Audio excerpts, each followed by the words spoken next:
Astaghfirullah. Bismillahirrahmanirrahim. Assalamualaikum warahmatullahi wabarakatuh. Bihamdillahi wassalatu wassalamu ala rasulillah wa ala alihi wa sahbihi wa mawalah wa la hawla wa la quwata illa billahi wa ba'du. Alhamdulillah, di malam hari ini kita bisa duduk di Masjid Nidaul Ilmi Kapling Beliung. Salawat dan juga salam tak lupa kita hadiahkan kepada Rasul kita Nabi besar Muhammad sallallahu alaihi wasallam. Tema yang kita akan bahas di malam hari ini tentang 6 persiapan atau 6 bekal menuju kematian. Ma'asyiral muslimin yang dimuliakan Allah Subhanahu wa taala, setiap manusia itu ditakdirkan ada akhirnya. Dan akhir itu bukan akhir perjalanannya, tapi boleh jadi itu awal dari perjalanan hidup setelah kematiannya. Dan sebagaimana keyakinan kita kaum muslimin, ada hidup setelah kematian dan ada pertanggungjawaban kita di hadapan Allah Subhanahu wa taala setelah kematian kita. Disitulah pentingnya kita persiapan. Lah persiapan ini disebutkan para ulama ada 6 persiapan yang harus disiapkan sebelum kematian menjemput kita. Secara singkat saya akan sebutkan, baru kita jabarkan. Pertama, at-taubatu as-sadiqatu. Sebelum kematian menjemput kita, maka kita harus benar-benar sudah bertobat dengan taubat yang jujur. Kemudian yang kedua, at-tahallulu minal madhalim. Berusaha untuk melepaskan segala bentuk macam kezaliman-kezaliman. Kemudian yang ketiga, qadha'u ad-daini. Berusaha sebelum mati kita tidak menyisakan satupun hutang, baik hutang kepada Allah ataupun hutang kepada manusia. Kemudian yang keempat, kitabatul wasiyah. Berusaha untuk menulis wasiat sebelum kematian. Kemudian yang kelima, as-sadaqatul jariyatu walau bi aqalli al-qalil. Berusaha untuk membekali diri dengan sedekah yang mengalir walaupun jumlahnya tidak banyak. Dan yang terakhir, husnudzan billahi azza wajalla. Sebelum kematian datang, berbaik sangkalah dengan Allah Subhanahu wa taala. Inilah tema kita di malam hari ini, 6 perkara bekal sebelum kematian kita. Ma'asyiral muslimin wal muslimat rahimakumullah. Yang pertama adalah at-taubatus shadiqah. Sebelum kematian hendaklah kita sudah bertobat. Jangan sampai kemudian kematian menjemput kita masih ada sisa-sisa dosa yang kita bawa, dan itu akan mencelakakan kita. Dan taubat yang dimaksud di sini adalah tarkul ma'asi ibtigha'a mardhatillah. Taubat itu maknanya meninggalkan segala jenis maksiat dalam rangka mencari keridhaan Allah Subhanahu wa taala. Karena banyak orang-orang yang meninggalkan maksiat itu bukan mencari redha Allah. Boleh jadi karena perkara-perkara yang lain. Contoh umpamanya, ada orang yang berhenti judi ataupun minum minuman keras, bukan dia tidak mau judi, atau bukan karena dia enggan tidak mau minum minuman keras, karena tidak ada uang untuk membelinya. Jadi berhenti dari judi dan maksiat itu karena tidak ada uang. Berarti berhentinya bukan taubat namanya, karena tidak mencari ridha Allah. Dan banyak lagi contohnya. Sedikit bicara taubat. Kita tahu bahwa perintah taubat itu fardun alal fawr, sebuah kewajiban yang tidak bisa ditunda-tunda. Karena yang namanya kematian itu tidak ada yang tahu. Dia sebuah kepastian, datangnya tanpa pemberitahuan, dan dia bukan akhir dari sebuah perjalanan. Makanya taubat itu hukumnya fardun alal fawri, wajib bersegera. Di dalam Al-Quranul Karim Allah subhanahu wa ta'ala berfirman, Qul ya ibadiyalladzina asrafu ala anfusihim la taqnatu min rahmatillah innallaha yaghfiru dhunuba jami'a innahu huwal ghafurur rahim. Wahai hamba-hambaku yang mereka melampaui batas terhadap diri-diri mereka, jangan putus asa dari rahmat Allah. Artinya sebesar apapun dosa yang kita lakukan, kalau kita datang kepada Allah minta ampunan, dipastikan diampuni. Karena Allah subhanahu wa ta'ala mengampuni dosa seluruhnya, dan dia adalah zat yang maha pengampun lagi maha pengasih. Inilah seruan Rabbani namanya, seruan Allah subhanahu wa ta'ala agar kita jangan pernah putus asa dari dosa, dan jangan membiarkan dosa. Sebaiknya kalau kita memang dengan syahwat kita terkalahkan, terjerumus kepada dosa, langsung bersegera untuk bertobat. Karena manusia dengan tobat ini ada 4 kelompok. Manusia dengan taubat ini ada 4 kelompok. Kelompok yang pertama, taibun qad salaka tariqal istiqamati fi ummahati ta'ati wa kabairil fawahishi illa annahu la yanfakku anidh dhunubi ta'tari la an amdin walakinnahu yubtala biha fi majari ahwalihi min ghairi an yuqaddam azman alal iqdami alaiha. Yang pertama, orang yang bertobat ini terkadang dia sudah bertobat dari dosa-dosanya, kemudian setelah dia bertobat dia istiqamah, dia terus menjalankan ketaatan kepada Allah dan menjauhi dosa-dosa besar. Akan tetapi terkadang ada fitrah manusia yang tidak bisa dilepaskan, terkadang dia tergelincir. Manusia terkadang tergelincir, walaupun sudah berusaha untuk istiqamah, terkadang tergelincir, tetapi dalam hatinya tidak ada niat untuk melakukannya. Maka ini semulia-mulianya orang yang bertobat. Saya ulangi, orang yang bertobat dan dia berusaha untuk istiqamah. Maksud istiqamah di sini artinya menjalankan ketaatan dan menjauhi segala jenis dosa-dosa besar. Akan tetapi mungkin yang namanya manusia tidak ada yang maksum, satu hari tergelincir kepada dosa. Tapi dosa itu bukan karena keinginannya, boleh jadi karena terkalahkan dengan syahwatnya.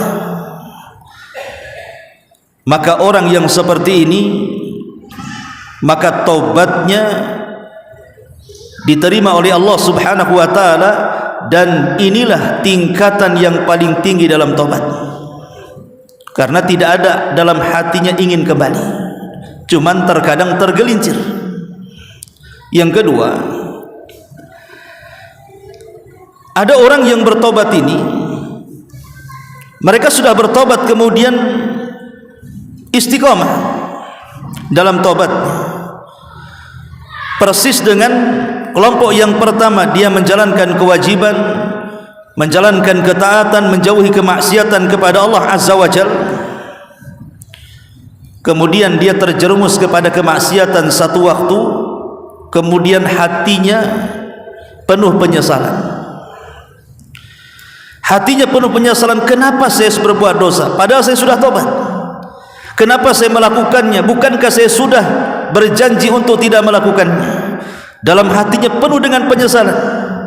Maka ini kelompok yang kedua. Karena dalam hatinya ada keinginan untuk maksiat, setelah maksiat dia menyesal. Kalau kelompok yang pertama itu kan tidak ada keinginan kembali. Cuman yang namanya manusia itu terkadang tergelincir satu waktu. Kemudian yang ketiga, ada seorang hamba yang bertobat kepada Allah Subhanahu wa taala, kemudian istiqomah. Tapi istiqomahnya hanya dalam tempo waktu tertentu saja. Setelah itu kemudian syahwatnya mengalahkan dia, akhirnya kemudian dia pun masuk ke kubangan dosa dan terus tidak bertobat kepada Allah Subhanahu wa taala. Maka orang ini orang yang celaka. Orang ini orang yang celaka.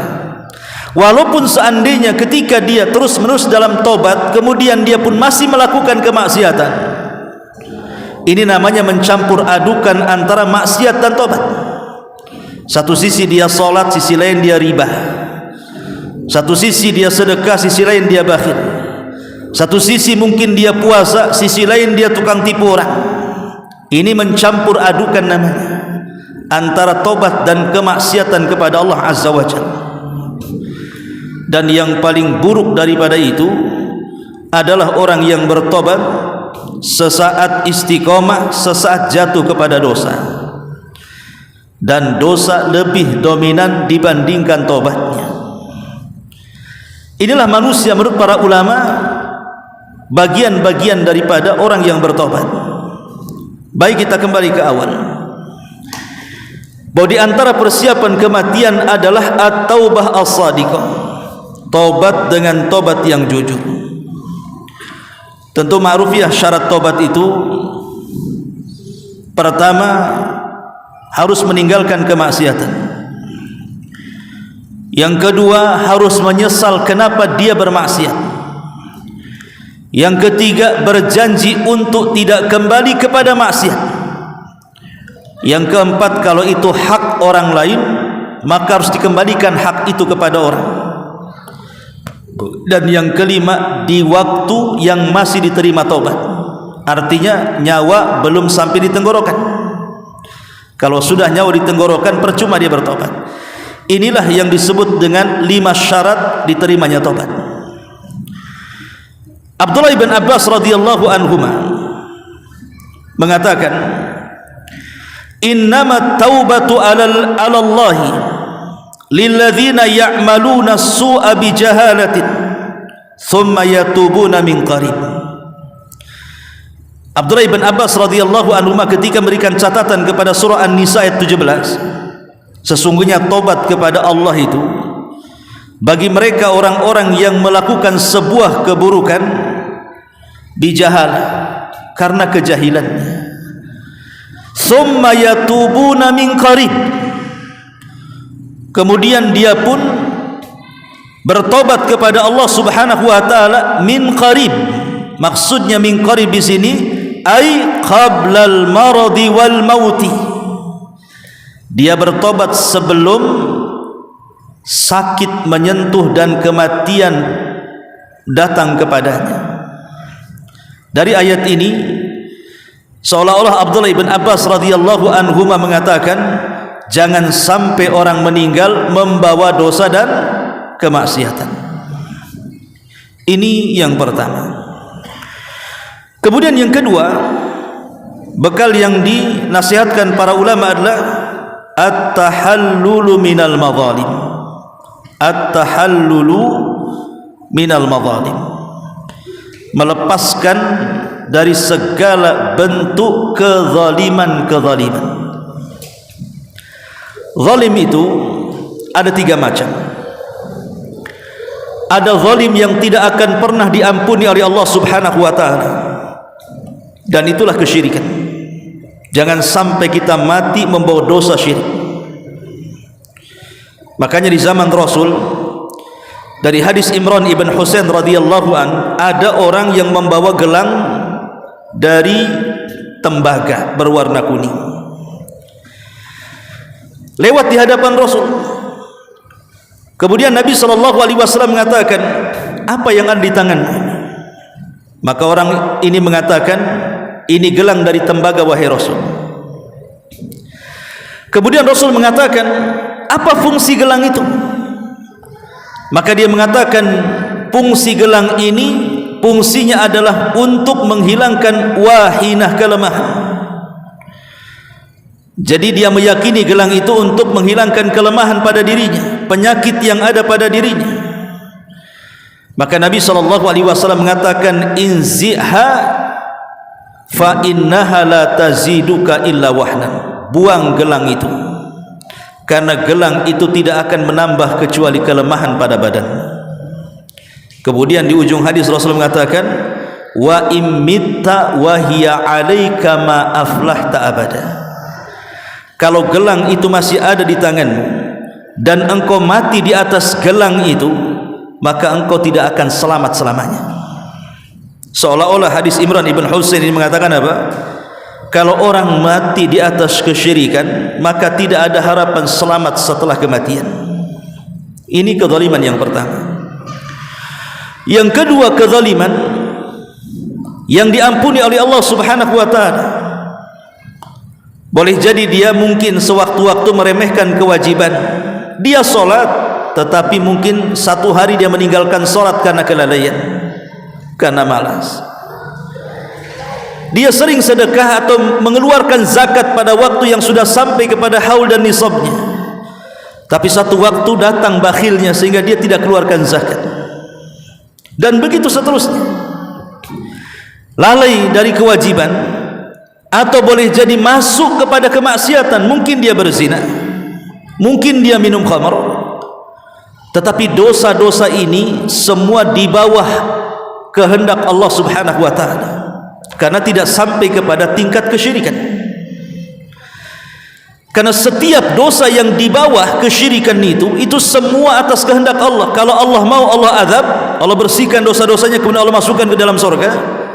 Tapi kalau Allah berkehendak, Allah berikan syafaat tanpa harus masuk neraka, dimasukkan ke dalam surga, tergantung kebaikan.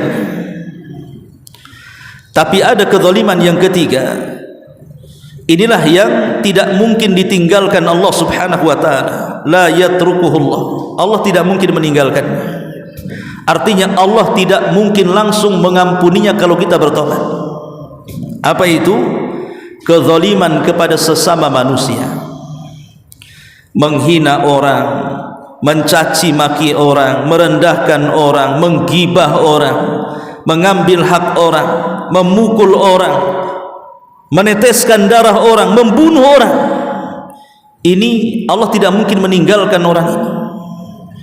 Walaupun dia sudah bertobat, Allah tidak mungkin meninggalkannya. Artinya Allah tidak mungkin langsung mengampuninya. Sampai orang-orang yang dizalimi itu dia redha dan memaafkannya. Makanya Nabi SAW mengatakan, ketika bicara tentang orang yang mengambil tanah orang lain walaupun satu jengkal, apa kata Rasul? Man iqtata'a shibran minal ardi zulman tawwaqahu Allahu iyyahu yaumal qiyamah min sab'i aradin. Siapa yang mengambil sejengkal saja tanah dan itu bukan milik orang lain secara zalim, memang sengaja dia mengambilnya secara zalim, maka kelak pada hari kiamat, maka satu jengkal tanah yang diambil di bumi itu akan dikeruk sampai 7 lapis bumi, kemudian dikalungkan di lehernya. Anda bisa bayangkan satu jengkal ini kalau dikeruk sampai 7 lapis, berapa lori itu? 7 lapis loh ya. Itu dikalungkan di leher kita pada hari kiamat. Ketika dibangkitkan, rupanya ada kalung isinya penuh dengan tanah gandulannya. Itu 1 jengkal, cemana 1 kapling, cemana 1 hektar. Macam mana dia jalan kaki?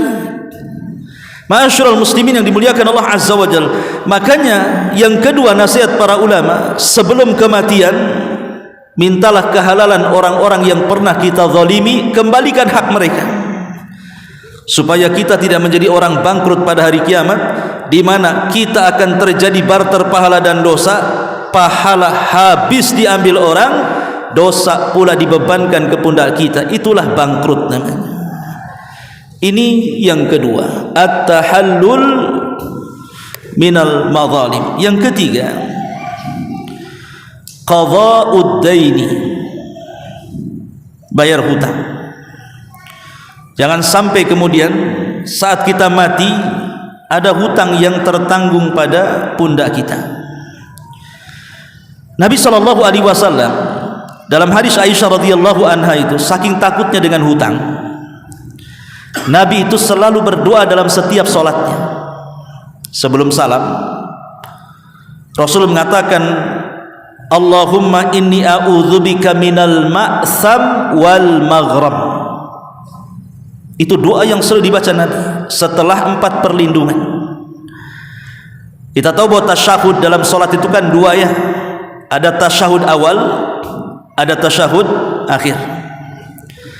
Syekh Shalih Fauzan hafizahullah taala menjelaskan dalam fikih salat, beliau mengatakan bahwa bacaan tasyahud awal itu sampai kepada syahadat, tahiyat sampai kepada syahadat, sampai kepada asyhadu an la ilaha illallah wa asyhadu anna muhammadar rasulullah. Berbeda dengan tasyahud yang terakhir, harus ditambah dengan solawat. Jadi ada tahiyat, ada syahadat, ada solawat. Kenapa ada solawatnya? Sementara tasyahud yang pertama tidak ada solawatnya, karena setelah solawat itu ada doa. Pertama doa, kita meminta perlindungan dari 4 perkara. Allahumma inni a'udzubika min adzabi jahannam wa min adzabil qabri wa min fitnatil mahya wal mamat wa min fitnatis syarril masihid dajjal. Baru setelah itu berdoalah sesuka kita. Lah Nabi SAW selalu membaca doa ini, Allahumma inni a'udzubika minal ma'sam wal maghram. Ya Allah, aku berlindung kepadamu agar jangan sampai aku terjerumus kepada dosa, dan agar jangan sampai aku terlilit dengan hutang. Aisyah radhiyallahu anha bertanya, Rasul, kenapa engkau selalu berdoa doa itu? Apakah engkau punya hutang? Kenapa engkau selalu mengulang-ulang doa itu?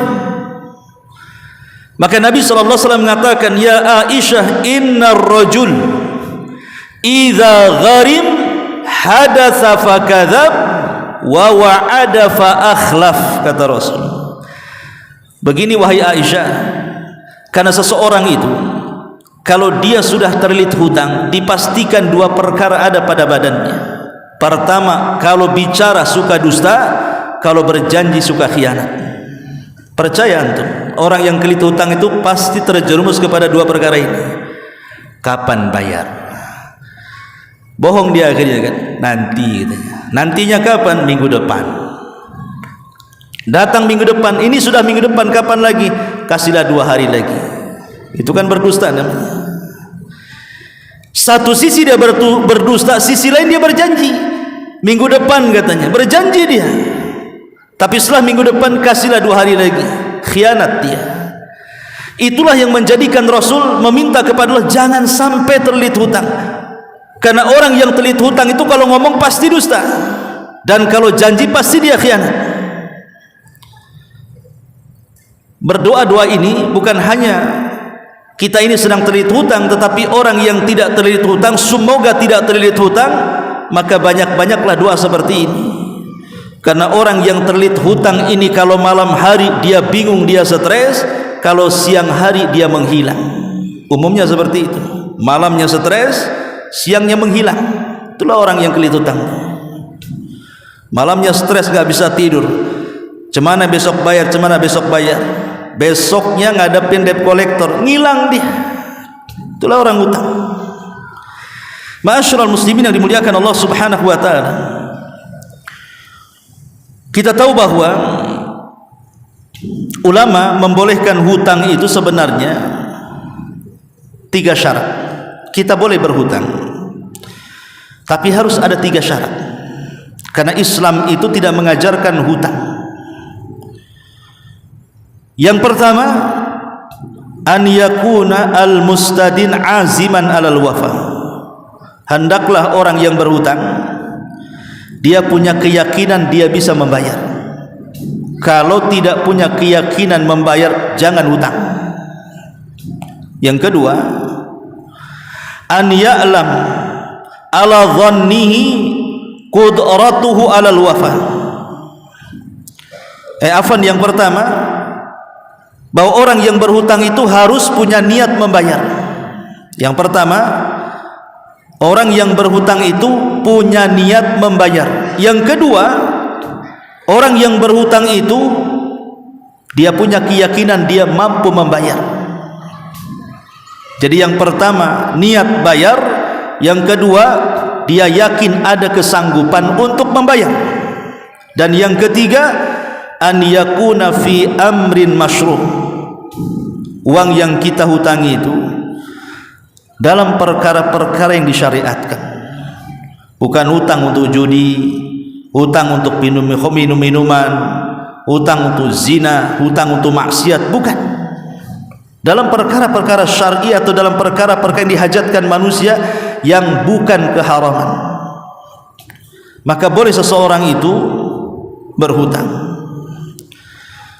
Sampai-sampai Ibnu Abdul Bar di dalam kitabnya At-Tamhid jilid ke-23 halaman 236 mengatakan, wad-dainu alladhi yuhbasu bihi sahibuhu anil jannah. Adapun hutang yang menjadikan tertahan orangnya untuk masuk surga, wallahu a'lam, kata beliau, huwallazi qad taraka lahu wafa wa lam yusi bihi.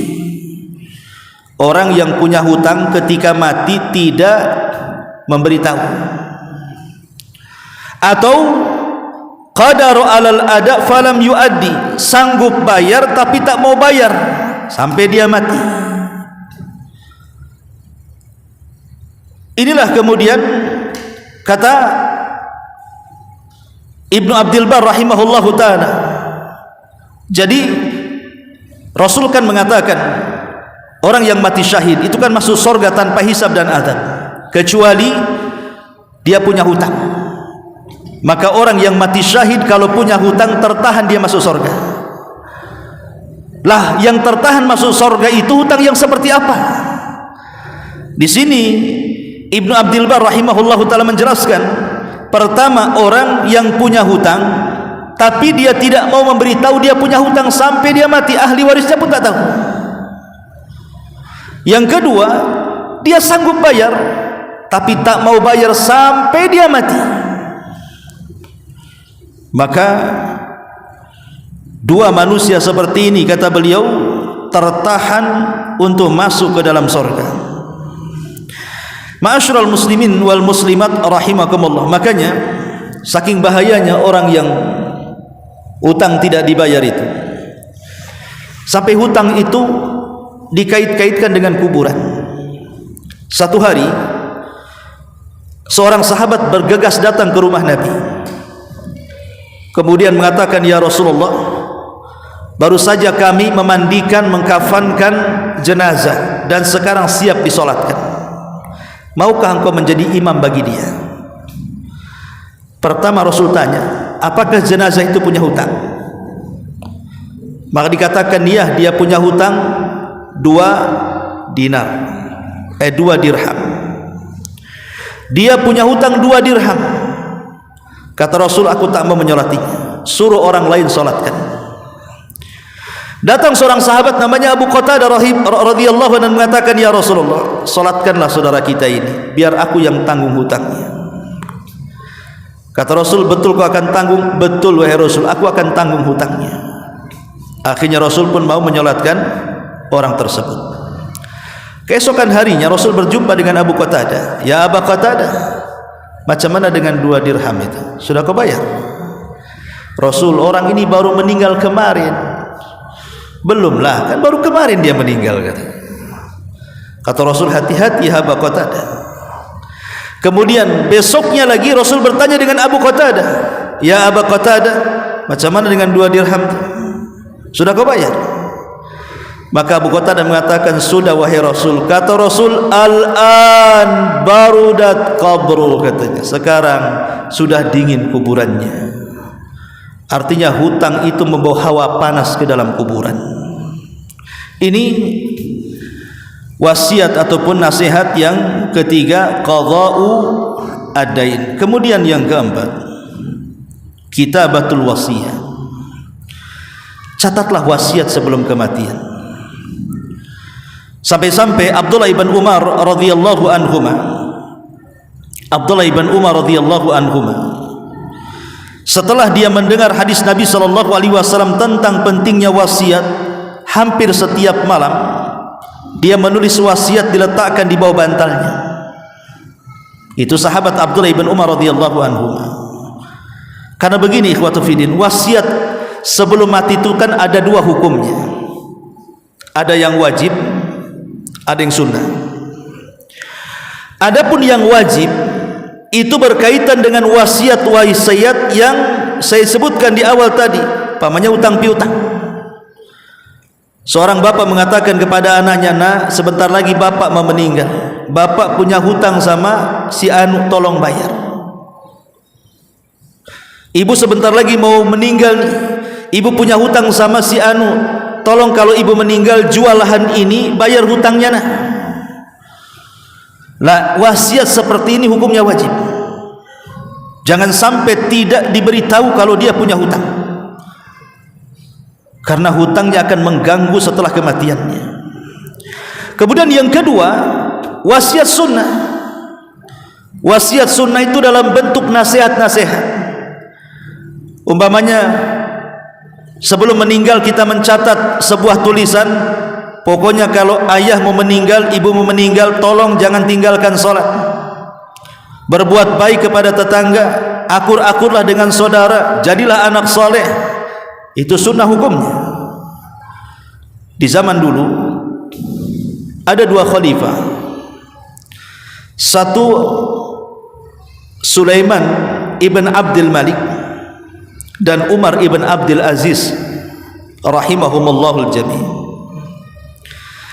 Sulaiman ibn Abdul Malik ini saat kematian membawa harta banyak, sehingga istrinya, anak-anaknya mewarisi kekayaannya.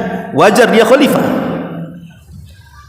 Tapi Umar bin Abdul Aziz rahimahullahu ta'ala saat kematiannya, dia tidak membawa kecuali sedikit dari kekayaannya.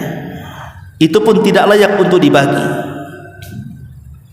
Tetapi sebelum wafatnya, Umar bin Abdul Aziz mengatakan kepada anak-anaknya, wahai anak-anakku, peganglah takwa kepada Allah, bertakwalah kau kepada Allah subhanahu wa ta'ala. Hanya itu saja wasiatnya, bertakwa kau kepada Allah. Tetapi setelah Umar bin Abdul Aziz meninggal, betul-betul anaknya memegang wasiat ayahnya, berusaha tidak meninggalkan yang wajib, berusaha meninggalkan yang haram, berusaha menjadi hamba-hamba Allah yang bertakwa. Lambat laun, akhirnya setelah mereka dewasa, semua menjadi orang yang kaya raya, nggak ada orang miskin. Bahkan satu anak Umar bin Abdul Aziz itu pendana perang, ratusan ribuan unta diserahkan kepada pasukan. Sementara Sulaiman ibn Abdul Malik ini, walaupun ketika mewarisi anak dan istrinya kaya raya, tapi setelah anaknya besar, semuanya menjadi pengemis di jalan raya, menjadi pengemis di pasar-pasar. Inilah rahasia kenapa wasiat takwa, wasiat itu penting saat kematian, kan? Karena wasiat ini bisa merubah semuanya. Walaupun hanya mengatakan, nak, sebelum ibu meninggal bertakwa kau kepada Allah. Buktinya anak-anak Umar bin Abdul Aziz memegang wasiat ayahnya.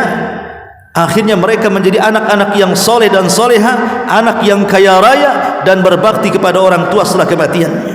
Jadi jangan remehkan wasiat.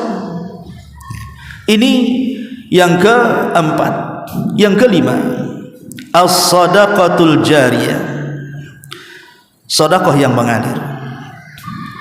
Seorang muslim yang cerdas, tentu dia tidak mungkin merasa kenyang untuk beramal saleh sampai kedua kakinya masuk ke dalam surga. Dan seorang muslim yang cerdas tentu dia akan memilih mana amal saleh yang kalau dilakukan mengalir sampai kematiannya. Salah satunya adalah hadis Nabi SAW, idza matal insanu inqata amaluhu illa min thalathin, sadaqatin jariyah aw ilmin yuntafa'u bihi aw waladin salihin yad'ulah. Apabila anak Adam meninggal dunia, tidak ditinggalkan kecuali 3 perkara: sedekah yang mengalir, ilmu yang bermanfaat, anak yang soleh yang mendoakan orang tuanya. Jadi sedekah yang mengalir ini penting untuk kita cari di dunia. Kira-kira apa pahala-pahala yang bisa mengalir setelah kematian kita? Contoh umpamanya membangun masjid, mengalirkan air, ataupun membuat rumah persinggahan dan lain sebagainya dalam bentuk sedekah, maka itu sangat bermanfaat sebelum kematian.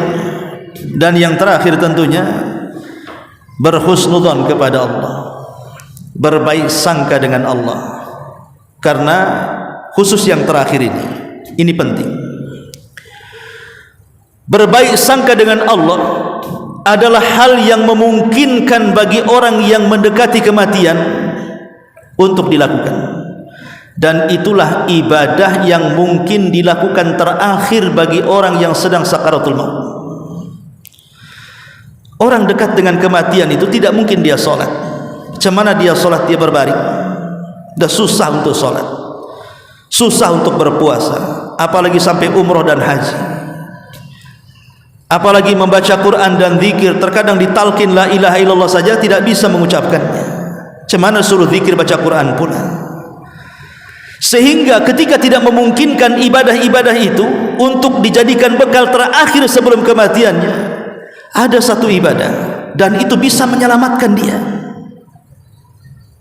Ibadah itulah husnudzon billah, berbaik sangka dengan Allah sebelum kematian. Makanya disunahkan kalau kita sedang takziah, ada nih orang sakit parah nih, dan sakitnya membawa dia kematiannya, maka yang disunahkan bagi kita yang berkunjung kepada orang yang sakit parah itu, jangan pernah bicarakan soal keburukannya, tapi bicarakanlah dengan keras supaya terdengar telinganya tentang kebaikannya saja. Itu sunnah hukumnya. Kalau kita ziarah orang sakit, jangan sentil keburukan sedikit pun di telinganya, tapi bicarakan kebaikannya, walaupun dia orang jahat sekalipun. Kalau dia punya kebaikan, ulang-ulanglah kebaikan itu yang kita sebut-sebutkan. Boleh jadi mungkin dia orang jahat, tapi pernah menolong kita umpamanya, kemudian kita takziah ke rumahnya, sudah itu saja. Aduh, kamu ini cepatlah sembuh, kamu ini orang baik, pernah menolong saya, padahal gebukin orangnya lebih banyak. Tapi dia punya kebaikan, supaya ketika telinganya mendengar bahwa dia masih punya kebaikan kepada orang, dalam hati kecilnya dia mengatakan adalah kesempatan dengan kebaikan itu untuk dibawa menghadap Allah Subhanahu wa ta'ala. Tapi kalau yang diceritakan itu keburukan, cepatlah sembuh supaya dugem lagi kita, supaya mabok lagi kita, supaya kita maksiat lagi, maka telinga yang merekamnya, karena ketika itu kan terbatas, otaknya tidak bisa berpikir, sehingga yang dicerna, yang didengar itulah, sehingga akhirnya kepalanya penuh dengan maksiat. Dalam hati kecilnya, wah neraka. Dari situ akhirnya dia putus asa. Putus asa itulah jangan sampai mengakhiri kehidupannya, karena putus asa itulah yang menghalangi manusia dari tobat. Sementara berbaik sangka itulah yang menimbulkan manusia untuk tobat. Makanya kenapa husnudzon, berbaik sangka dengan Allah saat kematian itu sangat penting. Kata ulama akidah, makanya ada bab ibadah hati itu kan ada 3. perasaan cinta yang dipupuk, perasaan takut dan perasaan harap. Saat kita sehat, harusnya yang dibesarkan itu perasaan takut dibandingkan harap, supaya kita berhati-hati dalam melangkahkan kaki. Tapi saat sakit parah, kata ulama mengatakan, besarkan harapan, kecilkan perasaan takut. Harapan masih bisa masuk surga karena masih ada kebaikan, harapan masih diampuni oleh Allah karena masih punya kebajikan. Maka itulah yang membawa manusia kepada berhusnudzon, berbaik sangka dengan Allah. Tapi kalau rasa takut yang dibesarkan, cemana saya kalau mati ini, dosa saya banyak, ya, maksiat saya menumpuk, saya sudah pernah begini begitu sama orang. Akhirnya dia putus asa, setan datang, seolah-olah dia tidak diampuni dosanya, kemudian mati tidak sempat tobat dan mati di atas keputusasaan. Ini yang bahaya, karena putus asa itu lebih besar dosanya dibandingkan dosanya sendiri. Contoh umpamanya, dari mulai lahir sampai kemudian dia besar, maksiatnya tidak berhenti, macam-macam maksiat dia lakukan. Kemudian dia sakit, dan dengan sakitnya menjelang kematian putus asa dia, karena terlampau banyak dosa yang dilakukannya. Putus asa, tidak mungkinlah Allah mengampuni saya. Ulama mengatakan putus asa itu lebih besar dosanya dibandingkan seumur hidup dia berbuat dosa. Kenapa? Karena putus asa itulah yang menghalangi manusia untuk bertobat kepada Allah Subhanahu wa ta'ala. Bukankah sebanyak apapun dosa, kalau kita datang kepada Allah mengambil rahmatnya, mengharap rahmatnya, Allah membuka selebar-lebarnya pintu dosa kita ini untuk diampuni oleh Allah. Dulu ada seorang sahabat namanya Usairi. Saat Nabi SAW mengutus Mus'ab ibn Umair berdakwah ke kota Madinah, dia berhasil mengislamkan dua kepala besar. Pertama pimpinan Aus namanya Sa'ad bin Mu'ad, yang kedua pimpinan Khazraj namanya Sa'd bin Ubadah, yang belakangan Khazraj dan Aus itu menjadi penolong Rasul atau disebut dengan Ansar. Sa'ad bin Mu'ad, pemimpin Aus ini, setelah dia masuk Islam, tertarik dengan Islam, dia datang kepada kabilahnya dan mengatakan, masuklah kalian ke dalam Islam. Kalian tahu siapa saya? Siapapun yang tidak masuk Islam, katanya Sa'ad bin Mu'ad, maka jangan satu atap di kabilahku, keluar sana, diusir. Akhirnya satu kabilah masuk Islam, coba bayangkan, oleh pimpinannya Sa'ad bin Mu'ad ini. Makanya wajar jasa besarnya Sa'ad bin Mu'ad karena mengislamkan satu kabilah.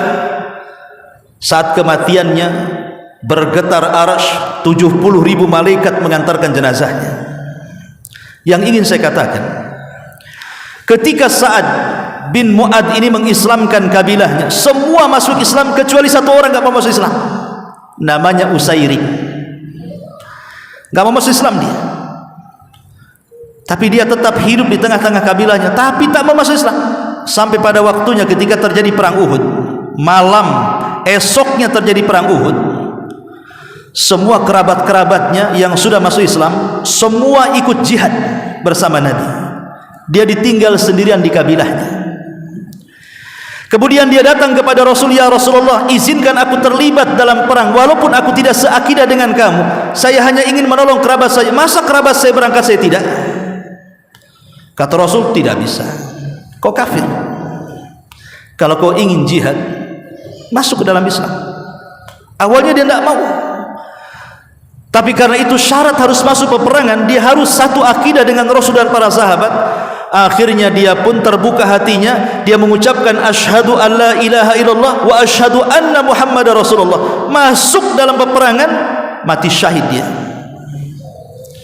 Abu Hurairah radhiyallahu anhu ketika mendengar kematian Usairi, dia kumpulkan semua sahabat-sahabat Nabi.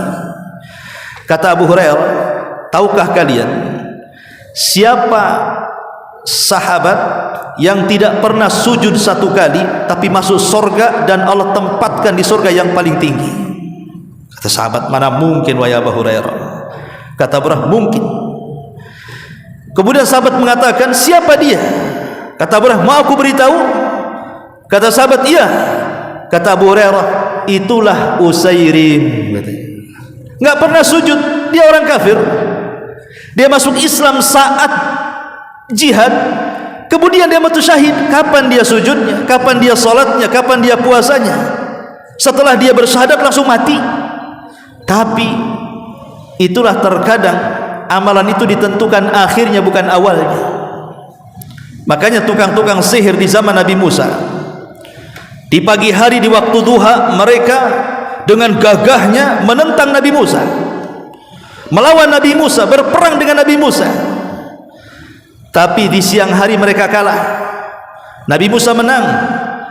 Kemudian di sore hari mereka tobat, mengikuti agama Nabi Musa alaihi salatu wassalam.